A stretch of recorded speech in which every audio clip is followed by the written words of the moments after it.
de uma viúva que está caminhando para enterrar o seu único filho. Vale a pena destacar que o Evangelho de Jesus Cristo, segundo escreveu o Dr. Lucas, vai descrever a Teófilo tantos fatos como os acontecimentos da vida e também do ministério de Jesus Cristo, que não só começou a ensinar, como também a fazer.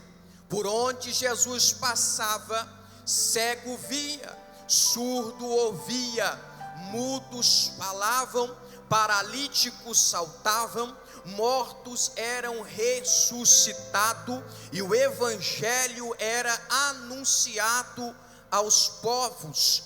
O final do ministério de Jesus Cristo vai ser no Monte Caveira, ao lado de 2 salteadores. Aleluia. Depois disso, Jesus vai ressuscitar, vai ficar 40 dias com seus discípulos, depois vai subir aos céus. Mas este Jesus a qual venho falar nesta noite, o autor da carta aos Hebreus, ele disse que ele é o mesmo ontem, hoje e será eternamente. O Deus a qual você servimos, ele não mudou, ele ainda continua fazendo milagres, ele ainda continua operando maravilhas. Mas nesta noite ele está à procura de alguém que crê, ele está à procura de alguém que acredite, ele está à procura de alguém que ainda tem convicção, aleluia, que o milagre pode acontecer na sua vida.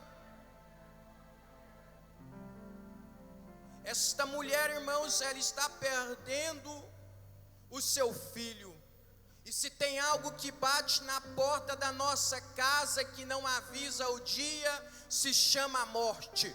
A morte, ela vem para o rico, a morte ele vem para o pobre, a morte vem para o pequeno, a morte vem para o grande. A morte, aleluia, não olha a cor, não olha a nacionalidade, a morte não olha a posição social, basta somente uma palavra. Salomão, escrevendo em Eclesiastes, diz que ninguém tem poder sobre o dia da morte. O que me faz entender este texto é que Paulo, escrevendo aos Romanos, no capítulo de número 8, no capítulo de número 7, versículo de número 23, ele diz: porque o salário do pecado é a morte, mas o dom gratuito de Deus é a vida eterna em Cristo Jesus. Este jovem morreu na sua juventude, e morrer na juventude é contra a natureza. Hoje em dia, quem está enterrando, aleluia, não são mais os filhos que estão enterrando os pais,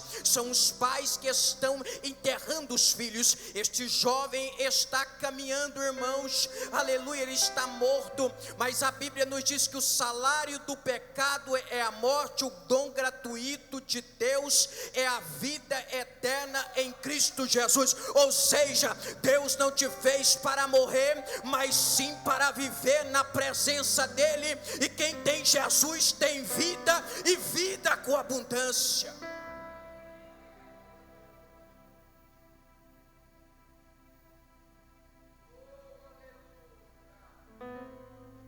Jesus a qual estou pregando, irmãos, nessa noite, ele não está no madeiro,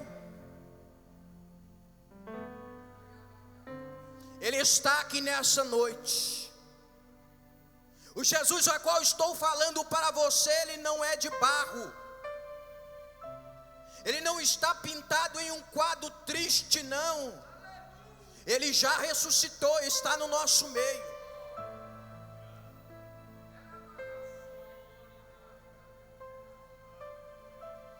Esta mulher aqui está caminhando para enterrar o seu único filho. E dentro da cultura judaica, sendo que era o único filho que ela tinha, ela já havia perdido o esposo que era o provedor da casa, aquele que levava o sustento para dentro de casa. Agora ela está perdendo o filho, está perdendo os sonhos.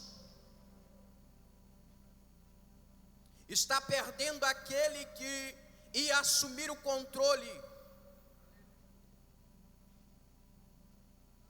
Esta mulher está caminhando, irmãos, por um caminho que ela já conhecia, um caminho de lágrimas, um caminho de tristeza, um caminho de perca, um caminho de dificuldade, um caminho que nós nem sempre queremos enfrentar, porque só quem já passou por perca sabe o que é perder. Só quem já passou, aleluia, só quem já perdeu alguém que ama na vida sabe a dor do luto. Na pandemia, irmãos, eu perdi pessoas que eu amava muito. Eu sei que você também perdeu.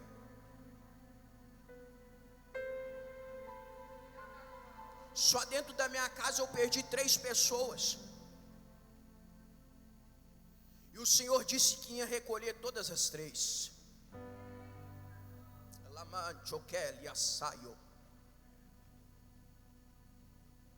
E parece que isso causa em nós um transtorno, um buraco na nossa alma. E às vezes nós não conseguimos entender, e ali nós debruçamos diante do cenário e começamos a chorar porque nós perdemos. E o sentimento da perca, irmãos, às vezes nos faz entrar para dentro de um quarto e ficar trancado, não querer sair, não querer falar com ninguém. Essa mulher está passando, irmãos, um momento difícil. Quem sabe ela estava enfrentando a pior noite da vida dela, o pior momento da história dela, porque eu já tinha enterrado o esposo, agora enterrar o filho. Filho fala de promessa, irmãos. Salmo de número 127. Os filhos são herança. Essa mulher está caminhando para enterrar aquilo que Deus entregou na mão dela. Esta mulher está caminhando por um caminho que não tinha mais volta, que não tinha mais saída. E detalhe, o cemitério ficava para o lado de fora da cidade. Mas o texto é claro, profético e objetivo em dizer que Jesus encontrou a mulher na porta.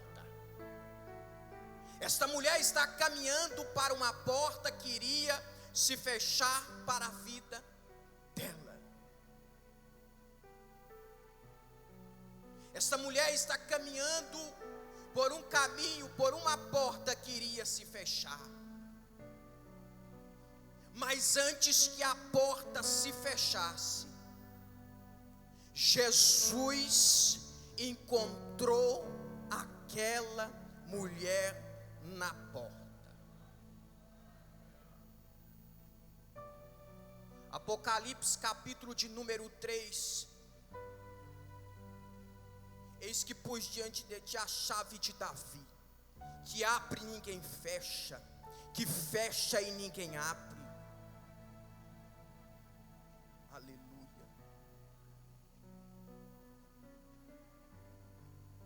Pus uma porta aberta diante de ti. Eis que eu farei aos que são da sinagoga de Satanás, que se dizem judeus, mas não são, mais mentem. Eis que farei que venham, adorem prostrado aos teus pés, e saiba que eu te amo. Aleluia. A porta que Deus abre não tem macumba que fecha, irmãos. A porta que Deus abre não tem inveja que fecha. A porta que Deus abre não tem palavra ao contrário que fecha. A porta que Deus abre, meu irmão, não tem calúnia que fecha. A porta que Deus abre, meu irmão, pode levantar fofoqueiro, pode levantar linguarudo, pode levantar quem for, meu irmão. Se foi Deus que abriu a porta para a sua vida, eu quero ver quem é o diabo corajoso para fechar a porta que Deus abriu para a sua história, meu irmão. Esta mulher estava caminhando para uma porta que iria se fechar, mas Jesus topou ela na porta. Quem sabe os inimigos já estavam com a mão na tramela.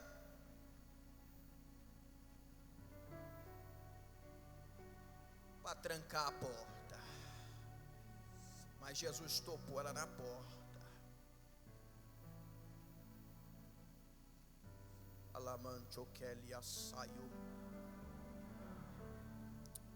Aquilo que você pensou que ia se fechar, Deus está dizendo nesta noite, vai continuar aberto.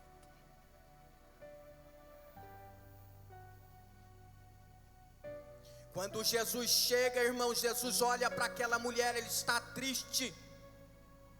Jesus chega, abraça aquela mulher e diz: mulher, não chores.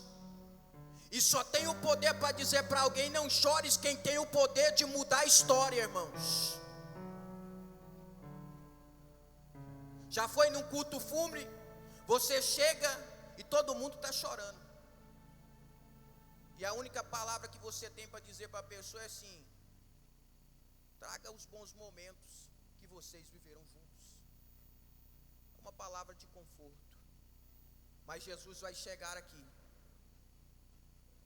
e vai dizer para aquela mulher: não chores. Salmo de número 30, versículo de número 5. O choro pode durar a noite inteira, mas a alegria vem pela manhã. Quem sabe, meu irmão, teu choro tem durado dias, mas está chegando o tempo de Deus colocar um ponto final.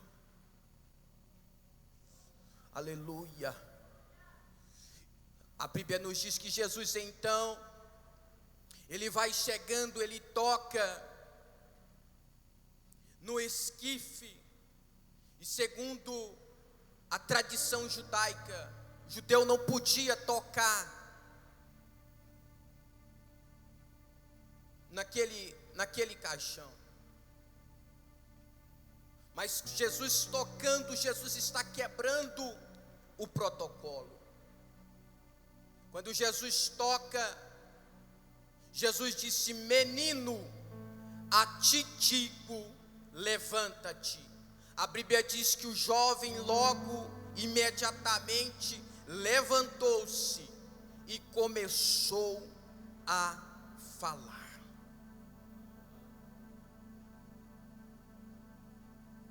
O jovem começou a falar. Quando então Jesus pega e entrega a ele a sua mãe. Este texto é muito lindo, irmãos, e muito maravilhoso. Este texto é de uma grande profundidade. Este texto é muito esplêndido. E eu creio que nesta noite o Senhor tem um pouco mais da sua palavra para nos revelar. Jesus, irmãos, ele é tão maravilhoso que ele desceu lá do terceiro céu, aqui na terra, aleluia, para te curar, para te libertar, para te salvar, para te transformar.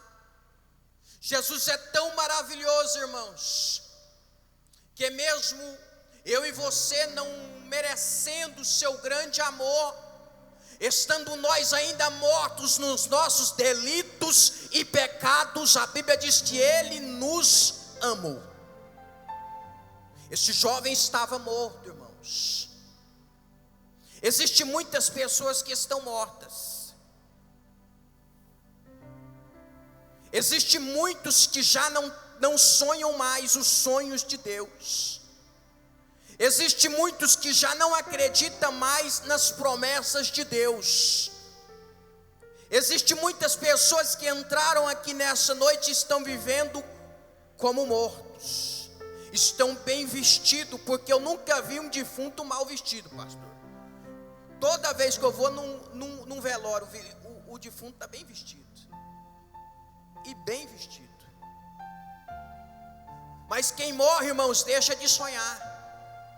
Quem morre deixa de acreditar nas promessas, porque morreu.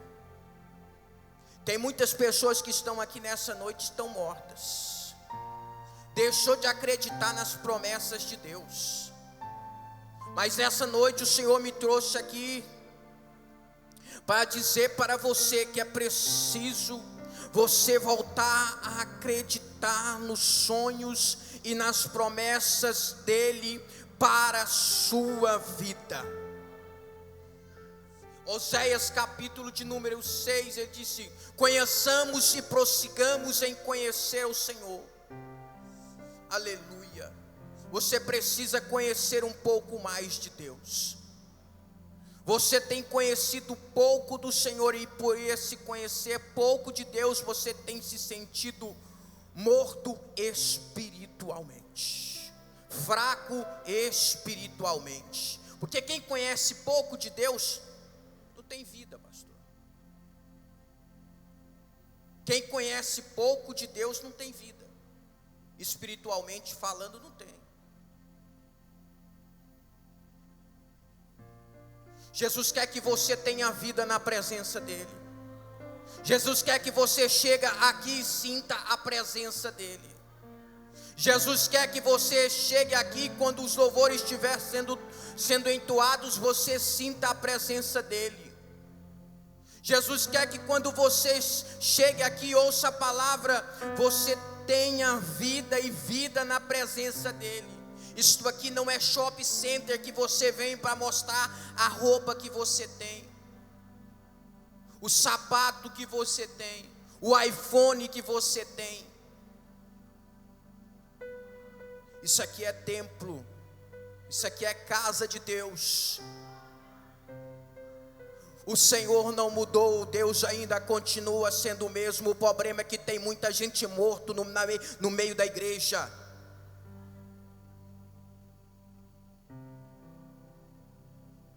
Um bom sermão, uma boa palavra, mas está morto.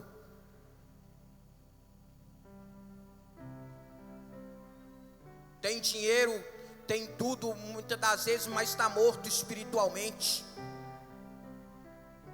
É o que mais tem visto por aí, pastor. Tem rodado muitas igrejas aí. Você olha para cima do púlpito, o obreiro está morto. Não ora mais, não consagra mais, não jejuma mais, não lê mais a Bíblia, está morto. Não vigia mais, está morto.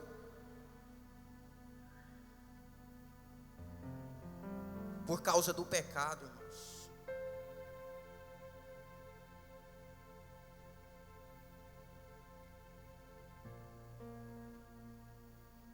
Esse jovem aqui estava morto. Mas aonde Jesus chega, a história muda. Aonde Jesus chega, a história muda. Aonde Jesus chega, aonde Jesus entra, a história nunca mais é a mesma.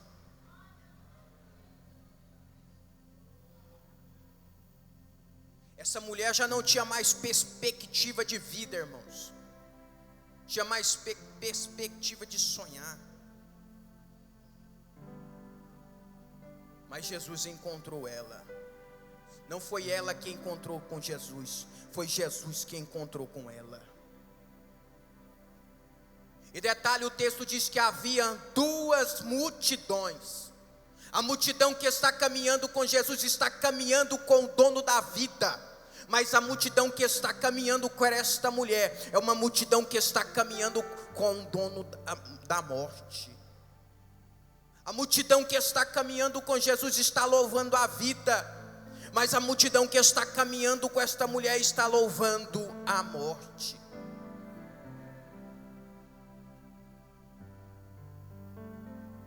Em qual multidão você está? Você está caminhando na multidão que está adorando, que está glorificando, que está acreditando nas promessas? Ou você está caminhando com uma multidão que não crê mais nos milagres, que não acredita mais que Jesus pode mudar a história? Qual multidão você está andando?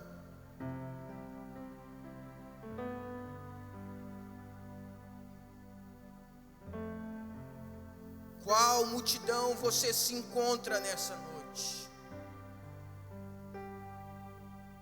Porque muitas das vezes nós estamos no meio da multidão, irmãos, que não acredita mais. Tem uma multidão por aí, pastor, que vive de qualquer maneira.